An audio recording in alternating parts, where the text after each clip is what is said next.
Okay. Before we have our quiet time, let's all get on the same page. If you're in the Sparkly book, it's page 394, the last paragraph. If you're in the second edition, it's page 345, paragraph 5, the second sentence. In the first edition, it's page 321, the last paragraph, the second sentence. In the JCIM, it's page 165, the 8th full paragraph. And if you're reading from the CIMS edition, it's page 332, paragraph 62.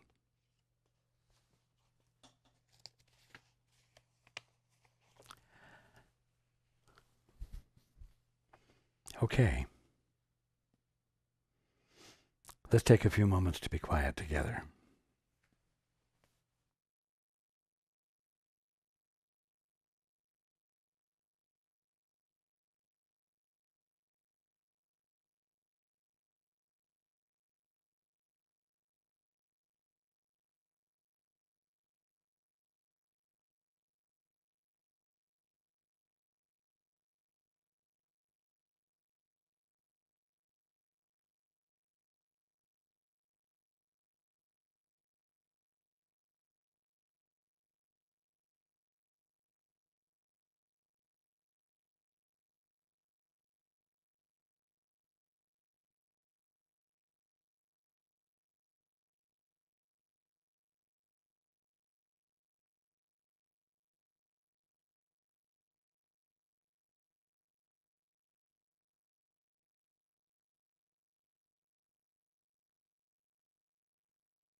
Good evening.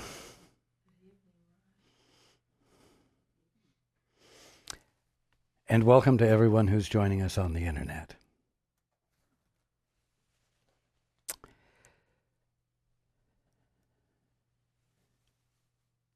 We're really at an important juncture in the teaching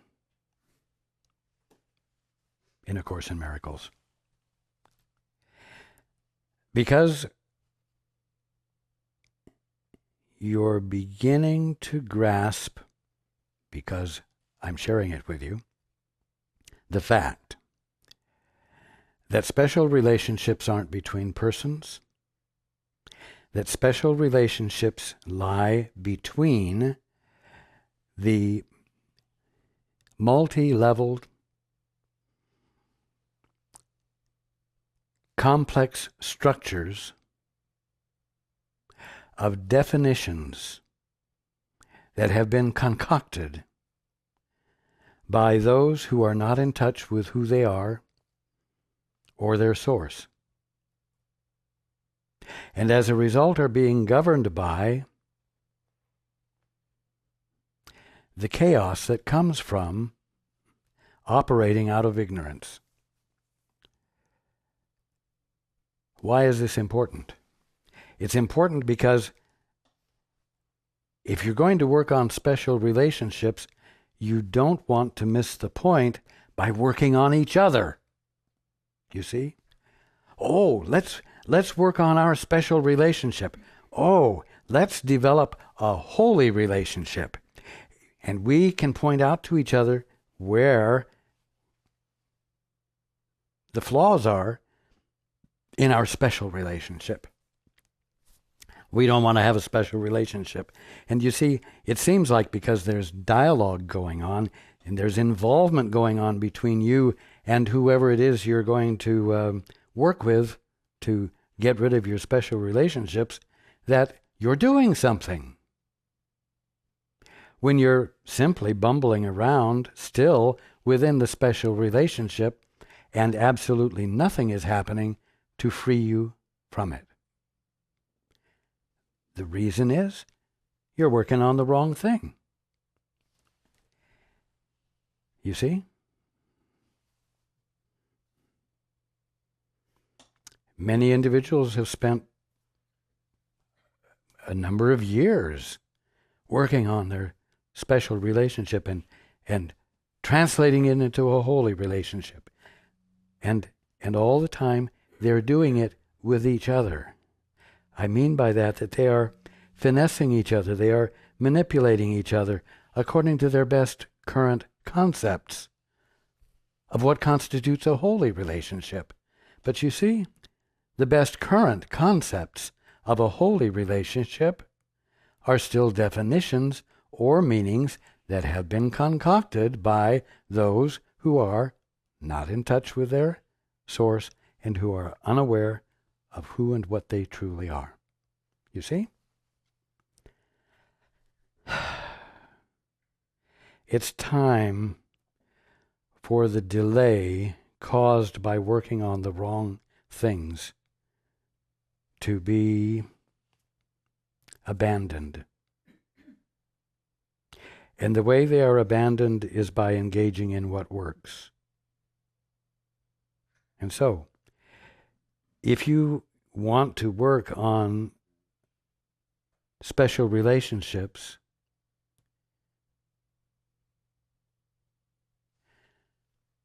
stop letting your partner, stop letting the other or others that you are in relationships with, stop letting them be the focus of your attention. You see, what will get you out of the effects of special relationships is to abandon what causes them. And what causes them are definitions and meanings that you have given to everything that stand opaquely in the way of your discerning what is really there, covered over by the definition and meaning you've applied to it. It's an inside job because the special relationships are a head trip. Now you have negative effects in your relationships with others as a result of behaving on the basis of ignorance rather than a real connection with each other. And so it does seem as though you or the other one are causing the problems, and that's why you need to work on each other. It's very misleading. So, if you want to work on abandoning the special relationships, I'm going to say the uncomfortable, impractical, unfulfilling relationships you're having with others, you've got to back off from them and go within.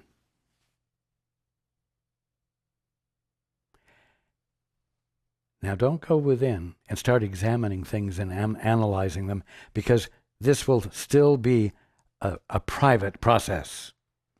It will not be a process in which union is occurring or reunion is occurring. It is not the result of the two-step where you abandon your isolation and you say, Father, what is the truth here? Or Holy Spirit, what is the truth here? That which is nothing more than my right mind. What is the truth here?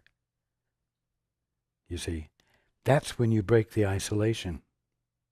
That's when you abandon the arena in which all of the definitions were developed and in which agreements with others to abide by them occurred.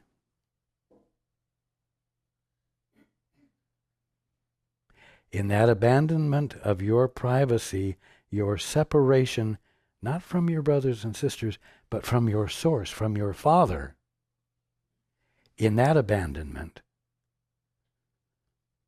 you experience the holy instant.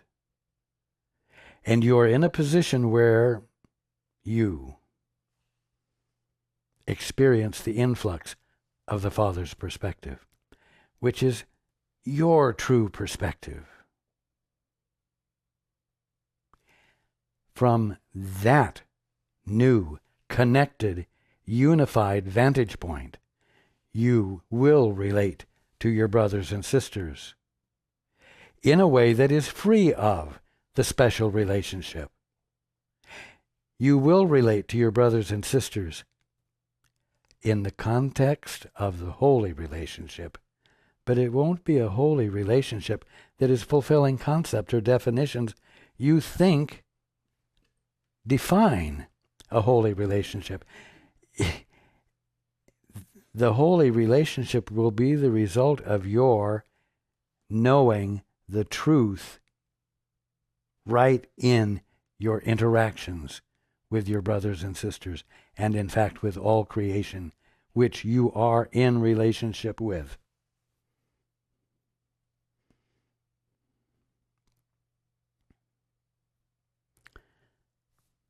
Now, do you realize that since this is the case, there is literally nothing that stands in the way of your waking up. You don't have to wait for your brother or sister to do anything. They don't have to change. You can, at any moment, say, Father, speak to me. Holy Spirit, speak to me. Any one of the awakened brothers, speak to me. And you can make the connection. You can experience the union as a living, conscious experience. You see? And your brother won't have had to change, and you won't have had to try to change your brother. All you will have needed to do is go within and abandon your aloneness.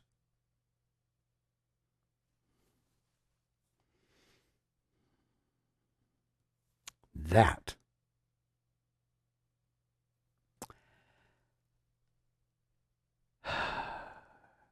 brings you into the conscious experience of God's laws prevailing, of God's perspective being the uninterruptible conscious experience you are having.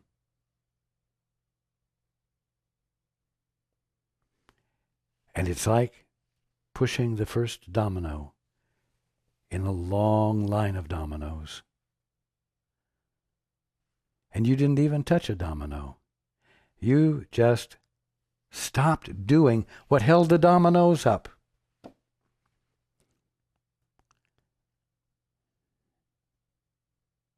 You were willing to abandon your best judgments, your pet peeves, your greatest habitual fears.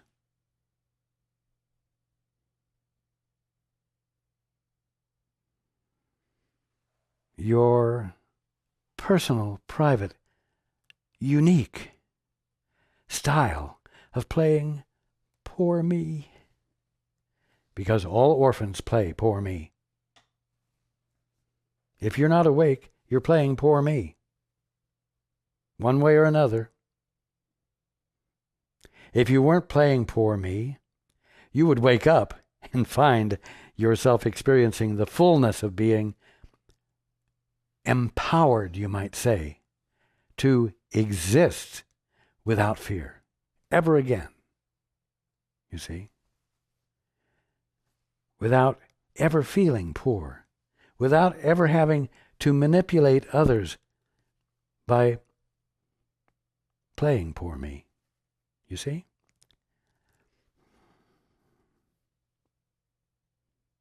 So, this holy instant that we've been talking about, which is the means of abandoning the special relationships, is the bottom line, important topic, subject, practice, whatever you want to call it, that the Course teaches.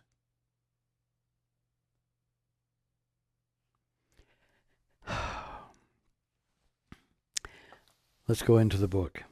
And I am going to back up one sentence from what I announced. You see the world you value. You value playing poor me. You see the world through the eyes of a poor me. And you play all the games that a poor orphan plays. And you play those games with gusto, and you hold others to playing those games with gusto, and you require everyone that you have special agreements with to abide by them and not violate them. And you're constantly busy manipulating others or being afraid of them. That's the miserable state of existence of an orphan, of a poor me, of one who has forgotten who he is.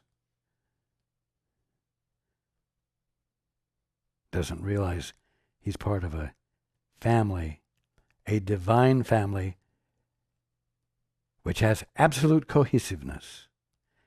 Every part with every other part. All of the details, all of the minuscule, awesome aspects of creation. They constitute a family that every one of you are inseparable from.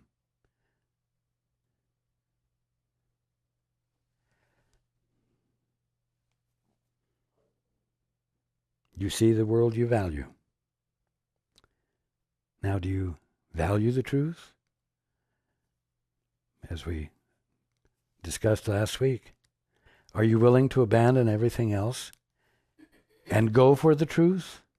Because the truth means more to you than anything else? Well, not so far.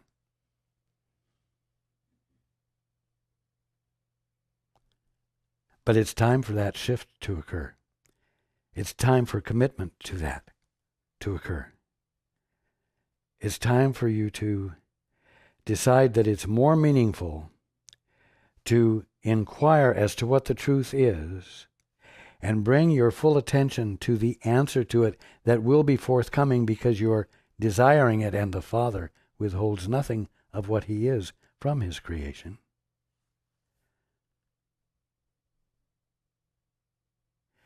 You need to just simply become willing to do that instead of anything else. It's a simple thing, but you're addicted to thinking fearful thoughts. You're addicted to that which produces anxiety. You're addicted to that which gives you an emotional high while you're unconscious. You see.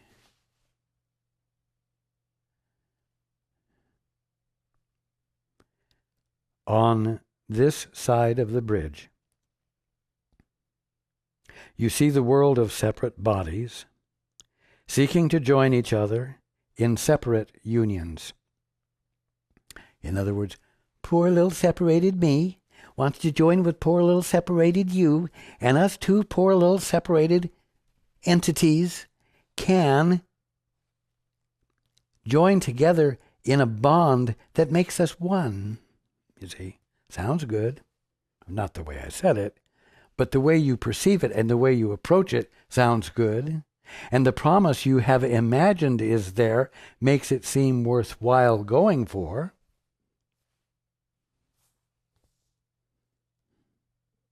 But on this side of the bridge, you see the world of separate bodies seeking to join each other in separate unions and to become one by losing. Losing how? Losing by still not remembering who you are and still not joining with your source that would uncover to you your already existing wholeness and divinity.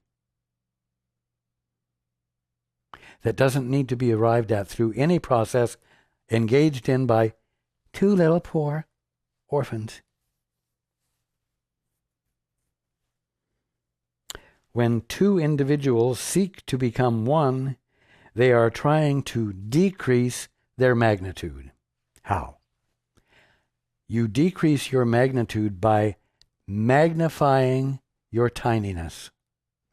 Poor little me joining with poor little you, us two poor little things are going to make something of ourselves out of tininess, but with great hope and great faith and great trust and great willingness that really amounts to willfulness to accomplish what can't be accomplished. So, putting all that effort into making incompleteness more complete by joining it with more incompleteness is insane and useless. When two individuals seek to become one, they are trying to decrease their magnitude. Each would deny his power.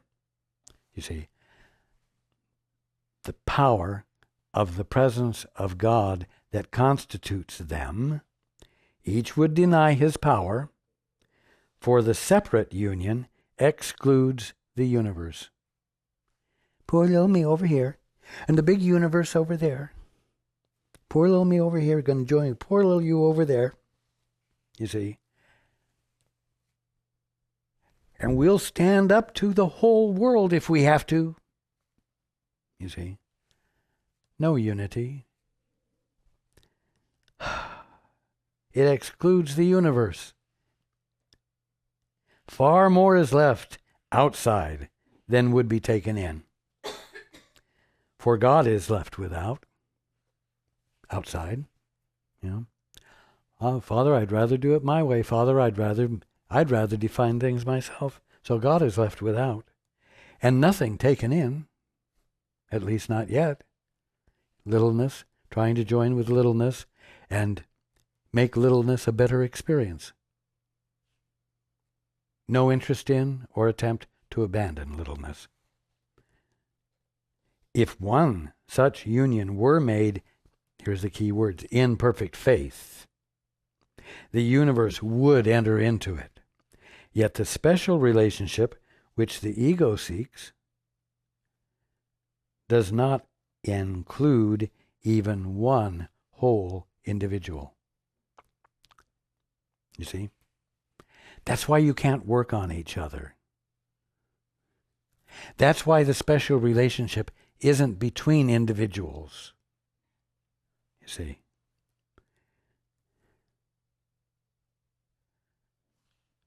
But when you hesitate and do the two-step and enter into the holy instant and desire to know the truth, and it's revealed to you, your wholeness is revealed to you.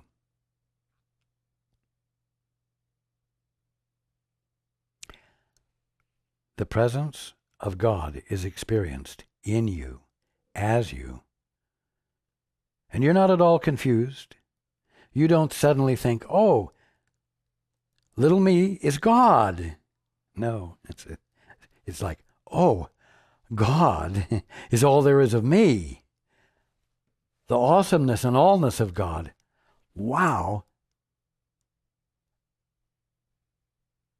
constitutes the wholeness of me,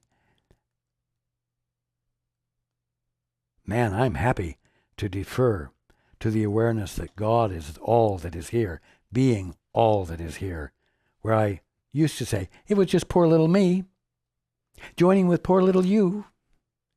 You see?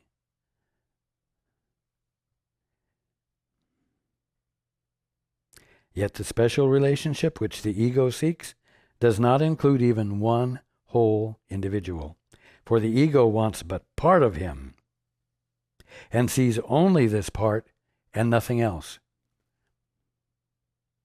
You see, what's the part of him that the ego wants to see? It's the part that has nothing to do with God.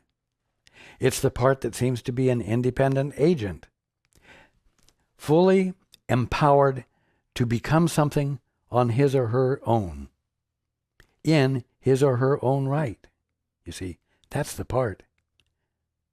Oh, don't talk to me about my being connected to God. Don't talk about yourself being connected with God. Don't give me any of that holy shit. That doesn't fit.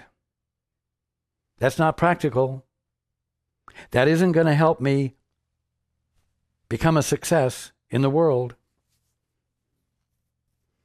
You see, God is left without and nothing taken in. The ego wants but part of him and sees only this part and nothing else. Now, we've just talked about what it's like on this side of the bridge.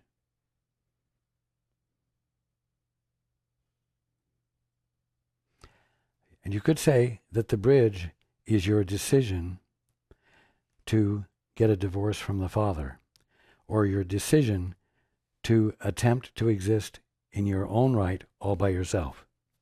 You see, that's what's being abandoned here. Across the bridge, it is so different. For a time, the body is still seen, but not exclusively, as it is seen here, meaning as you see it now, when you experience no union, no actual union with God on any kind of an ongoing basis. You may have had momentary glimpses that remain with you that do not ever leave you feeling actually totally isolated as you had thought you were before the experience. And the experience will never leave you feeling unconscious of your divinity or of the fact that God's love embraces you unconditionally.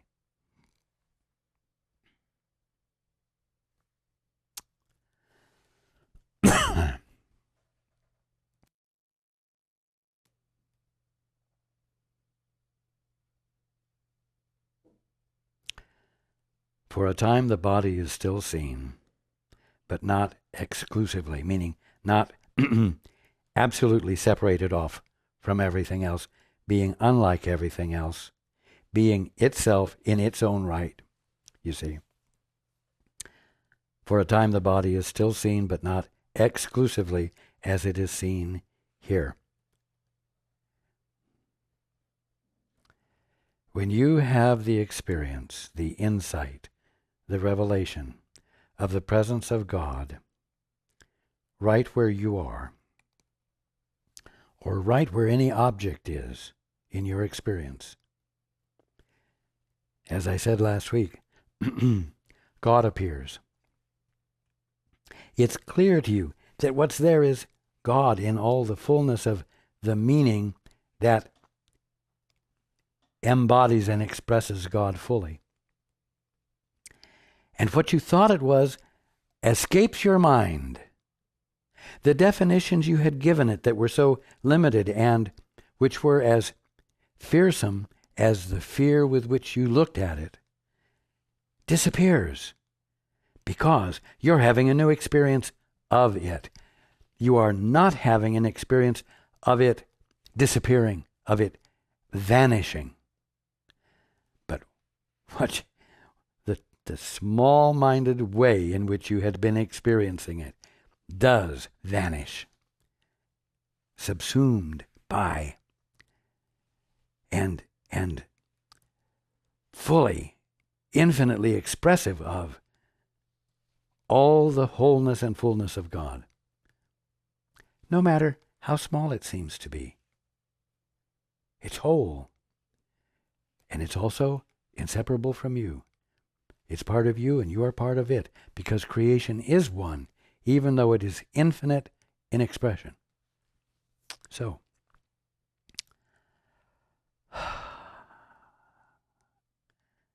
for a time the body is still seen. For a time, you can still see what you had been defining it as. For a while, it still has an after image, you might say, of the overlay that you had applied to it, or that you had applied to something else.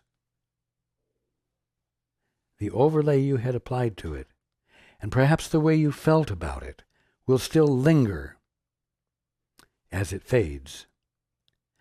But what you're looking at with the new experience is what you had been looking at, but now seen not through a glass darkly, with the scales having fallen from your eyes.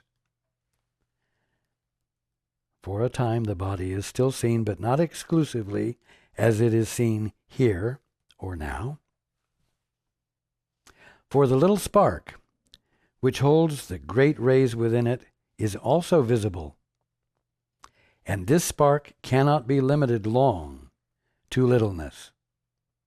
The experience of God there cannot long remain without completely devaluing the definitions you had been using and applying to it, you see. Once you have crossed the bridge, once you've engaged in the holy instant, once you've said, Father, what is the truth here? The value of the body, the definitions and meanings you had applied to it, is so diminished in your sight that you will see no need at all to what? To magnify it, to make something out of it, to make it better, bigger, greater, more effective, stronger, a better agent for manipulation and control. You will see no need to magnify it. You won't. It simply isn't there for that reason, or those reasons, even though you had used it for those reasons. For you will realize that the only value which the body has, as a separate thing, as an isolated thing, amongst other isolated things, which it never has been, you will realize that the only value which the body has is to enable you to bring your brothers to the bridge with you and to be released together there. Okay? What does that mean? It means that the only value the body can have, no, the only value the definitions of the body can have, the definitions you've made up and everyone else has made up about it, is to provide a point of connection with another at the moment when you are experiencing the holy instant, so that in that experience and the spontaneous expression of truth that you are experiencing can be communicated, so that the very thing I'm doing right now can occur. And the fact that there are not individuals or persons engaged in special relationships can register, and you can see that the special relationships are, as I am saying, nothing more than complex arrangements of meanings and definitions that you've made up and agreed to abide by, that can be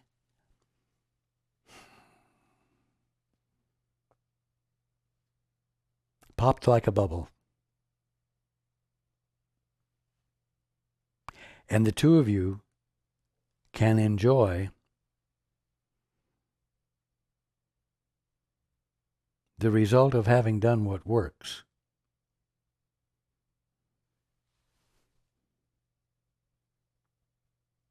Abandoning the inner intent to believe in and operate according to made-up definitions and meanings in favor of going into the living moment of union with the Father, in which, in that moment, you are experiencing, I'm going to say, the current perspective of the Father, the current awareness of the current divinity of all of creation.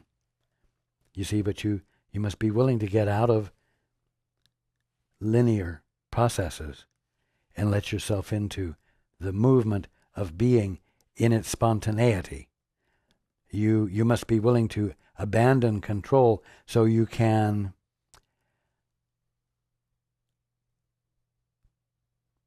participate in the movement of creation, in which everything that happens is a surprise.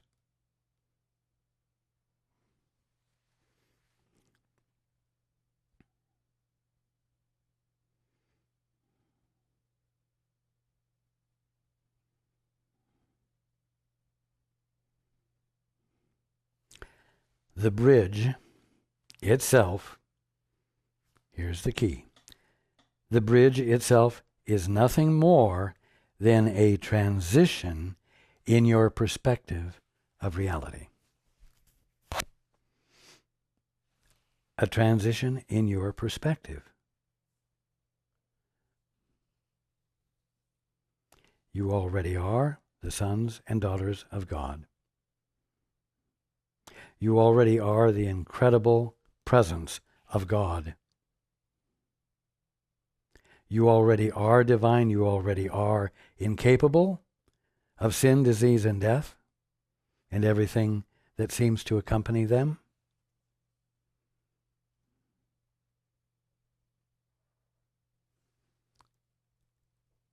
And what you divinely are is present at each moment, as long as time seems to be in play, at each moment, to be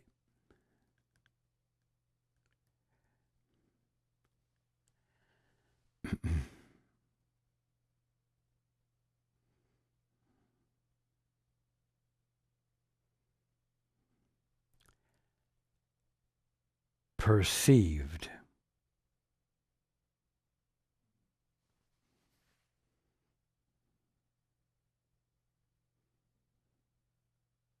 as instantaneous healing, instantaneous transformation of everything you're in relationship with, whether it's what you call the body, or a table, or a glass, or a nose, or a tree.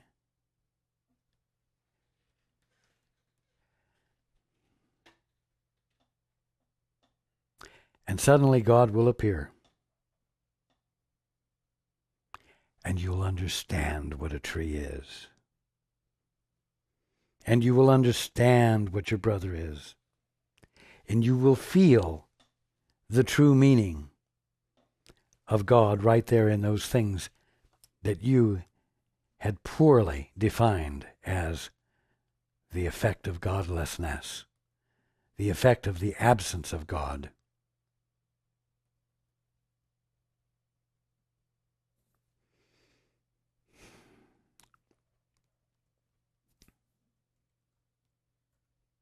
The bridge itself is nothing more than a transition in your perspective of reality.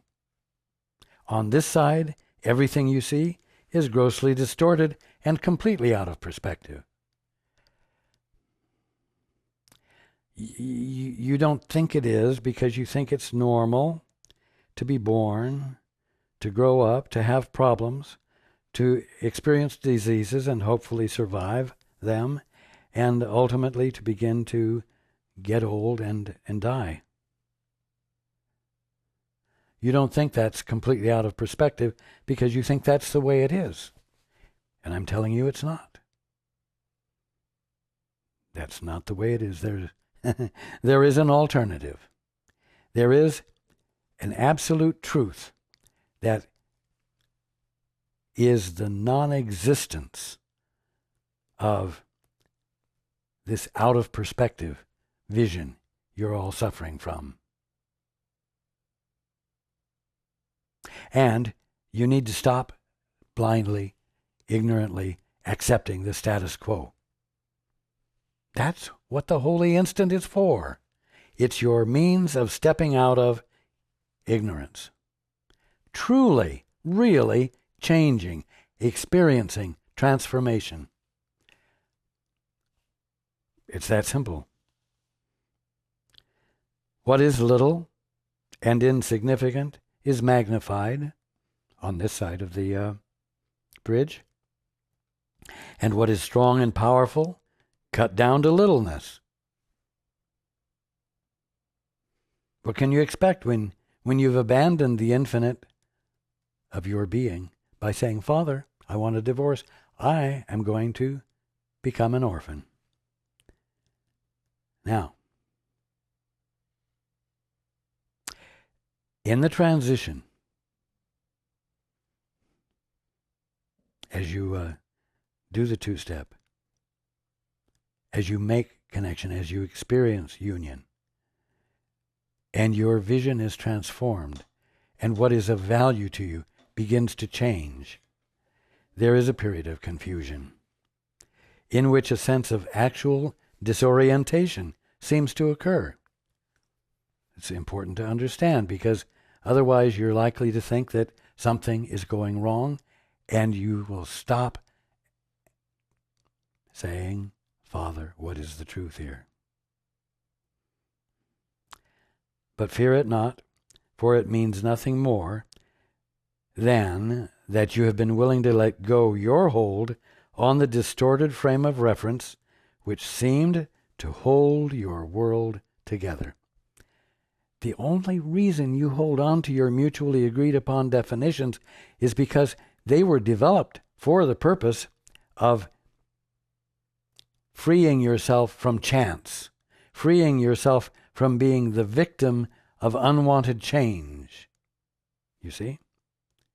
And so it seemed to hold your world together. And as you stop doing these things that give you control by saying, Father, aside from my being in control, aside from everything I've been doing, aside from everything I've believed, what is the truth here? Not just intellectually what is the truth here, but as an experience, what is the truth here? And as you abandon your control willingly and let something else in, you do feel some disorientation and insecurity. But the question is, do you value truth? Do you value reality more than everything you've been experiencing? If you do, you will persist. If you do, you will persist. This frame of reference, the one that seemed to hold your world together, is built around the special relationship. Without this illusion, there can be no meaning you would still seek here.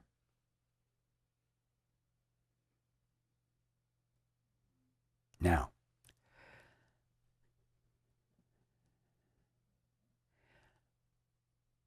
fear not that you will be abruptly lifted up and hurled into reality. Time is kind, and if you use it for reality, it will keep gentle pace with you in your transition. The urgency is only in dislodging your minds from their fixed position here. This will not leave you homeless and without a frame of reference. It won't. The period of disorientation which precedes the actual transition is far shorter than the time it took to fix your mind so firmly on illusions.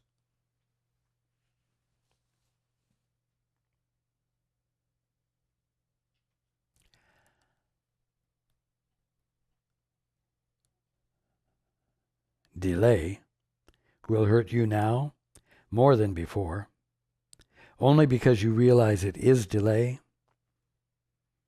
and that escape from pain is really possible.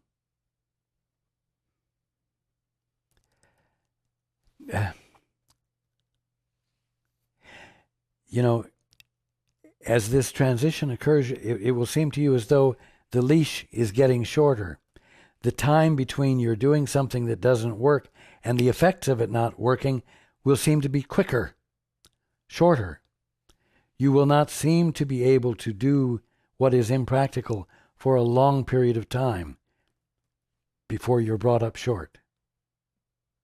And so in some ways it seems unfair, and others are still being able to do stupid things, and you're not.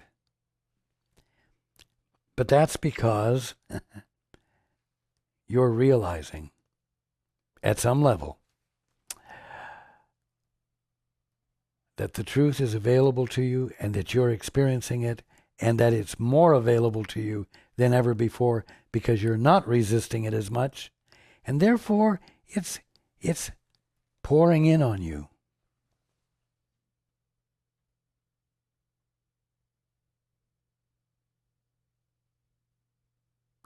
What you truly want is actually happening.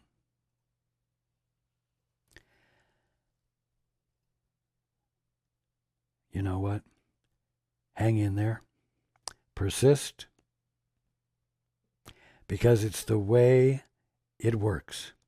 It's the way waking up feels and seems to be.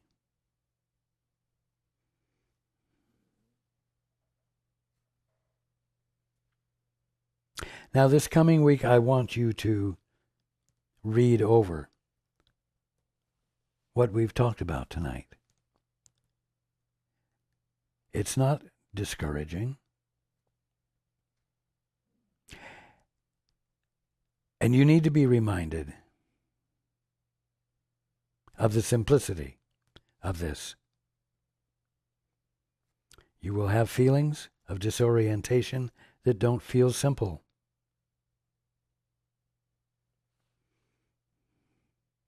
But when you let go of what you thought gave you balance, and you let yourself lean into that which is your balance, there is going to be some fear. What you would call a lack of equilibrium. It's natural. And it's good. It's good for you to be losing the faith you have in that which never really gave you balance, as you lean into that which is your balance because of who and what you are.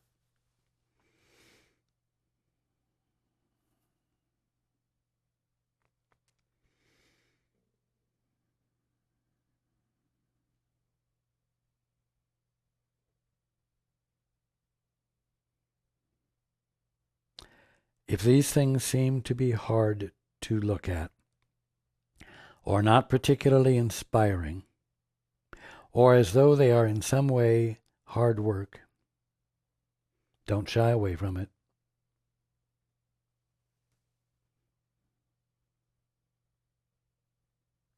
Because you deserve to be freed from what hasn't been fulfilling you.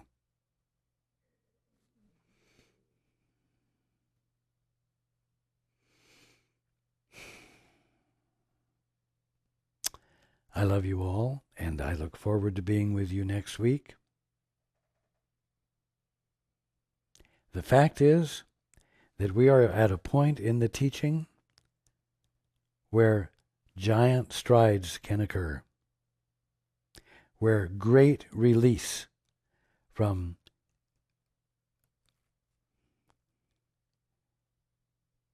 false bondage can be escaped from, can be experienced.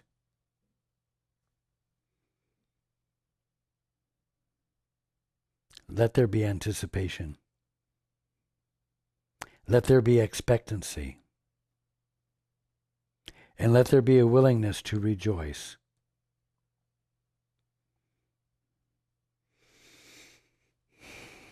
Okay.